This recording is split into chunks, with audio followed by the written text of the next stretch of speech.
এই ভদ্রলোক আপনার সঙ্গে দেখা করছে। কি হয়েছে? কাটা দিয়ে বললো আপনাকে দেখালে আপনি সব বুঝতে পারবেন। ইখতিয়ার উদ্দিন মোহাম্মদ নক্তিয়ার শাহাজি, প্রভাষক, দর্শন বিভাগ। কি চায়? সে বললো যা বলার সে আপনাকেই বলবে। পাঠে চায় নাকি? তাও তারা জিজ্ঞেস করছিলাম। আদারওয়াইজ পাঠিয়ে দেবো। Okay sir. আচ্ছা তাহলে কথা বলেন আমি বুঝি। না না, আপনি বসুন না। আর এই ম্যারেজ গুরুর ব্যবসা করতে আইসা কত মানুষের কত কিছু মানুষের সাথে পরিচয় হইলো। দেখেন না এটা কোন পদের। আসসালামু আলাইকুম। বসুন।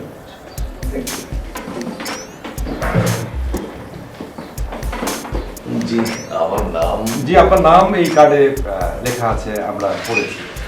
হ্যাঁ অনেক লম্বা নাম, পড়তে খুব কষ্ট হয়। হ্যাঁ, আপনার এই নামের সাথে ইতিহাসে একজনকে পাওয়া যায় যার নামের খুব মিল, ওই যে ইখতিয়ার উদ্দিন মোহাম্মদ বিন বখতিয়ার খিলজি। দেখুন আমি ময়মনবুদের মুখে শুনেছি উনি আমাদের পূর্বপুরুষদের একজন। আসলে আমরা খিলজি বংশের লোকজন। ও, তাহলে তো আপনি একজন ঐতিহাসিক ব্যক্তিত্ব। তো আপনি ইতিহাস বাদ দিয়ে তাহলে দর্শন পড়ান কেন?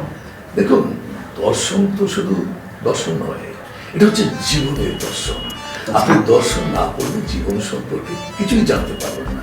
দর্শন ছাড়া তো জীবন বৃথা। আমি জীবনের সেই সার্থকতার জন্য নিজেও দর্শন করছি এবং ছেলেমেয়েদেরকে দর্শন করাচ্ছি। বাহ, চমৎকার, আপনি খুব ভালো কাজ করেছেন।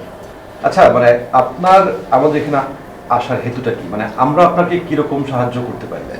দেখুন মানে আপনাদের এটা তো ম্যারেজ পুরো, তাই না? জি। আসলে হয়েছে কি, শরমের কথা কিভাবে যে বলি। না না, ঠিক আছে, আর বলতে হবে না, আমরা বুঝতে পেরেছি। Thank you very much. হয়েছে কি, স্ত্রীগত হয়েছে বছর 6 হল, ছেলেমেয়েও বড় হয়েছে, একই সঙ্গে থাকি, কিন্তু বুঝে একলা একলা জীবন একেবারেই চলতে চায় না। ছেলে মেয়ে রাজি তো? ওখানেই তো সমস্যা, ওরা তো বাবার কষ্টটা একেবারেই বুঝতে চায় না। ও, তাহলে তো সমস্যা। আচ্ছা, এই সমস্যার কি কোনো সমাধান আছে আপনার কাছে? আমি শুধু একজন পতিব্রতা স্ত্রী চাই, শুধু এই আপনার স্ত্রীর মতো। কি সুন্দর সুবোধ রমণীর মতো পাশে বসে আছে, এরকম একজন স্ত্রী পেলে আমার জীবনটা ধন্য হয়ে যাবে ভাই। আপনাকে কে বললো যে আমি ওনার স্ত্রী? এটা কি আর বলতে হয় ভাবি? ভাবি? না না, উনি তো আমার পার্টনার। হ্যাঁ, পার্টনারই তো। সেই জন্য তো আপনারা ফার্মের নাম দিয়েছেন lifepartner.com। না না, উনি আমার লাইফ পার্টনার না, মানে আমরা বিজনেস পার্টনার। হ্যাঁ, বিজনেস পার্টনার। হ্যাঁ। তাহলে আপনাদের লাইফ পার্টনার কি? মানে আমরা কেউ বিয়ে করিনি, এবং করবো না। ইভেন কে কখনো কারোর সাথে প্রেম করতে পারবে না। হ্যাঁ, প্রেমও করতে পারবো না। আমাদের এই অফিসের সিস্টেমটাই হচ্ছে এই, নিয়মটাই হচ্ছে এই, যে এই অফিসে যারা চাকরি করবে তারা কখনো কোনো প্রেম করতে পারবে না এবং বিয়ে করতে পারবে না এই অফিসে থাকাকালে। তাহলে আপনারা দুজন এই বিজনেসে আসেন কি করে? হ্যাঁ, সেটা একটা খুব ইন্টারেস্টিং স্টোরি। যদি কিছু মনে না করেন আমি কি শুনতে পারি? আসলে আমি খুব ইন্টারেস্টিং ফিল করছি। ও, কি বলবো? ওনার সাথে আমার দেখা এক অমাবস্যার রাতে জঙ্গলে। বলেন কি, অমাবস্যার রাত, তারপর আবার জঙ্গল? আপনার ওখানে কি করতে গিয়েছিলেন? এই হচ্ছে আমাদের lifepartner.com এর পূর্বসূত্র। এই যে জি জি। ঘুমিয়ে গেলেন নাকি? আরে না না, মানে এই ঘুমের মধ্যে আপনি এখন বলুন কি দর্শন করলেন? ঘুমাই নাই রে ভাই, ঘুমাই নাই। ভাবছিলাম হচ্ছে কি সুন্দর একটা সম্ভাবনা। সম্ভাবনা? হ্যাঁ, একটা সম্ভাবনা সত্যের বেরোতে আটকে আছে। কিরকম? আহ, কি পারফেক্ট জুড়ি। আল্লাহর কসম লাগে ভাই, আপনারা দুজন আপনাদের শর্ত উঠে দুজন দুজনের লাইফ পার্টনার হয়ে যান। অসম্ভব। ইম্পসিবল। আমরা কোনোদিন কাউকে বিয়ে করবো না। এভাবে আমরা বুড়ো বুড়ি হয়ে যাবো, ইভেন বুড়ো বুড়ি হয়ে আমরা মারাও যেতে পারি, তাও ভালো, বাট আমরা বিয়ে করবো না। এবং কোনোদিন আমরা কখনো প্রেমও করবো না। আচ্ছা, আমরা আপনাকে কি সাহায্য করতে পারি সেটা বলুন। ভাই ওই যে প্রথমে তো বললাম একা একা চলা খুব কঠিন। তো এই দোকা মানে কিরকম দোকা আপনার লাগবে? ধরুন, আমার সঙ্গে মানানসই, একেবারে বেমানান তো আর কাউকে বিয়ে করা যাবে না। না না, তা তো করা যাবেই না। আচ্ছা, আপনি এক কাজ করুন, আপনি আমাদের ক্লায়েন্ট সার্ভিসে যে রেজিস্ট্রেশনটা করুন, তারপর আমরা দেখি আপনার জন্য কি করা যায়। ওকে, So nice of you. একটা মিনিট। Yes sir. এই শোনো, ওনাকে খুশি ম্যাডামের কাছে নিয়ে যাও, রেজিস্ট্রেশনটা করতে বলো। ওকে, ওনার সাথে যান। চলেন। Thank you.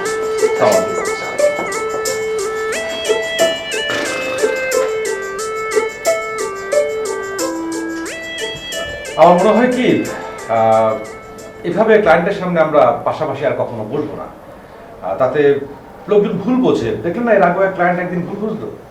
মানুষ কি ভাবছে না ভাবছে, ভুল বুঝছে, তাদের সমস্যা। আমরা তো আর সেটা না যেটা তারা ভাবছে।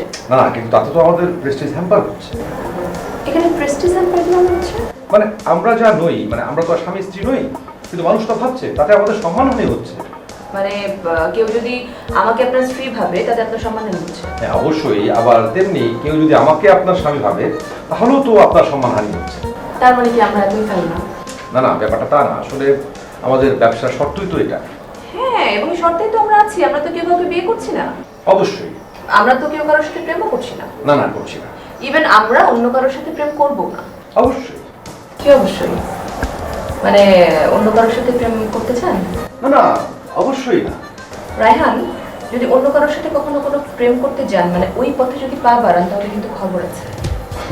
মানে কি কি খবর? না তেমন কিছু না, আমি শুধু আপনাকে বলতে একটা হাতুড়ি নিয়ে আসছি, সেই হাতুড়ি দিয়ে আপনার মাথা মেরে মাথাটা ফাটিয়ে দিব। দ্যাটস ইট, আর কিছু না। আমি রুমে যাই।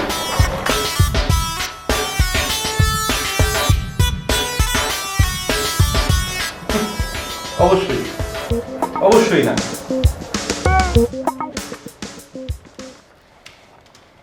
আপনি রেজিস্ট্রেশন কমপ্লিট। এবার বলেন কী ধরনের মেয়ে আপনার পছন্দ?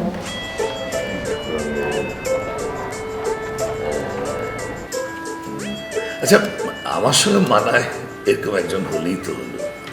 সেটা তো বুঝলাম, কিন্তু কেমন মেয়ে? উচ্চশিক্ষিতা, অল্প শিক্ষিতা, বিধবা? আরে কি বলছেন আপনি? আমি নিজেই তো বিধবা, সরি আই মিন বিপত্নিক। তার মধ্যে আবার আরেকজন বিধবাকে আমি ঘরে নিয়ে আসবো না? জি জি জি, না না না, ওসব না ম্যাডাম, ওসব না। শোনেন, আনমেরিড কাউকে পাওয়া যাবে না? তা পাওয়া যাবে। ধরেন অনেক মেয়ে আছে যাদের বয়স গেলে নানা কারণে বিয়ে হয় না। ধরেন আপনার বয়সের সাথে মিলিয়ে 40-45 কাউকে খুঁজলে পাওয়া যেতে পারে। 40-45? আচ্ছা, আর একটু কম হয় না? কত কম? আচ্ছা, আপনার বয়স কত? আমার বয়স যাই হোক, এখন বলুন আপনি কোন বয়সী মেয়ে চাচ্ছেন? এই ধরেন আপনার বয়সী। তা তো বুঝলাম, তা দেখতে কেমন চাই? ধরেন আপনার মতো। গায়ের রং? সেটাও ধরুন আপনারই মতো। Family background? দেখুন, আপনার ফ্যামিলি ব্যাকগ্রাউন্ড তো আমি জানি না, তবে আপনার মতো হলেও চলবে। দেখুন, সব কিছুই আমার মতো। এমন মেয়ে তো আর একটা হবে না প্রফেসর সাহেব, আপনাকে অন্য নম্বরে ডায়াল করতে হবে। কিন্তু ম্যাডাম, সেই নাম্বারটা তো আমি জানি না। আচ্ছা, আমি দেখছি। আপনার নাম্বার তো আমার কাছে আছে, ফোন করব। কিন্তু আপনার নাম্বার তো আমার কাছে নাই। দেখুন, আমরা আমাদের পার্সোনাল নাম্বার কাউকে দিই না। অফিসিয়াল নাম্বারে ফোন করবেন, আমাকে পেয়ে যাবেন। আর হ্যাঁ, ভালো কথা, সব কিছুর আগে কিন্তু আপনার ছেলে মেয়েদেরকে রাজি করাতে হবে। তারা যদি রাজি না থাকে তাহলে কিন্তু অনেক ঝামেলা হবে। ঠিক আছে, আজ তাহলে আমি আসি। ঠিক আছে স্যার, আসসালামু আলাইকুম। ওয়ালাইকুম। খুশি, মেয়ে খুঁজো প্রফেসর সাহেবের জন্য। হ্যাঁ আপু। কত রকম কন্ডিশন দেখছো, ওরকম খুঁজতে হবে।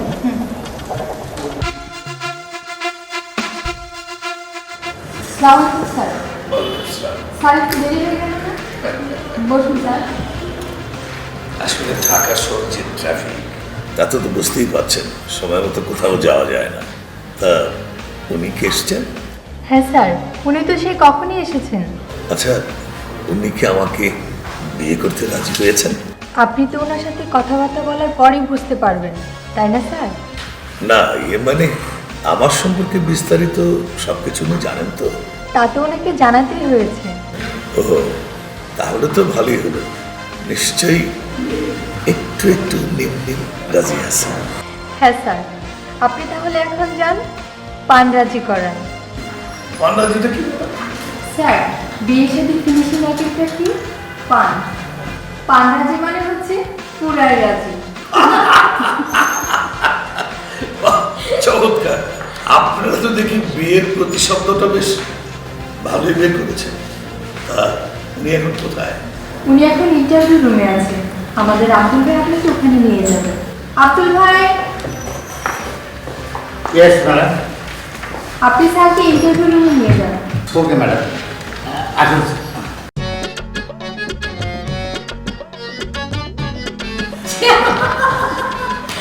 পান রাজি শব্দ বের করেছো না তো? কি আর করবো আপু, বলো। দেখতেই তো পাচ্ছ কি অবস্থা।